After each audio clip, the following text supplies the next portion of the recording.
Hi guys! Good evening! Welcome back sa aking YouTube channel. This is Manay Gina. And for today's video, ayan, magbigay tayo ng update sa ating paboritong mga artista. And this time, pag-usapan natin ang Kim Pao. So ayun nga guys, hindi nga makakasama si Kim Chiu sa tinaguriang pinakamaningning na pagsisimula ng Pinoy Big Brother Celebrity Edition. Magkasama kasi sila ni Paulo sa konsyerto para sa Filipino USA. At magkakaroon sila ng meet and greet with the stars of MMFF. Ito nga guys is a free concert for the Filipino community in America.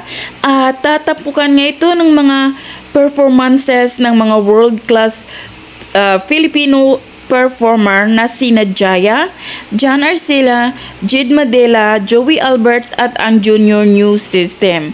So ang highlight nga din dito sa event guys ay ang meet and greet ng Kim Pao, ang ating paboritong Kim Pao. At syempre magpo-promote din sila ng kanilang movie na My Love Will Make You Disappear, at doon magpapakilig sa kanilang mga fans sa abroad. Alam naman natin guys no kung gaano kadami talaga ang mga supporters ng Kim Pao. So nakakatuwa naman si Kim at si Paulo kasi nga 'di ba lalabas talaga sila ng bansa, at hindi lang ang US ang kanilang pupuntahan guys, marami pang iba.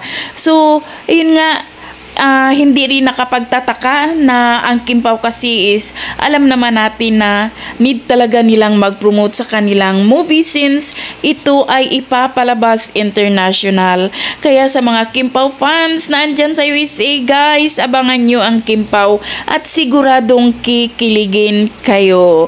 O diba guys, alam ko yan, nakikiligin tayong lahat guys. So abang-abangers na lang sa kanilang pagdating sa US. So yun lang guys. Thank you for watching. Bye!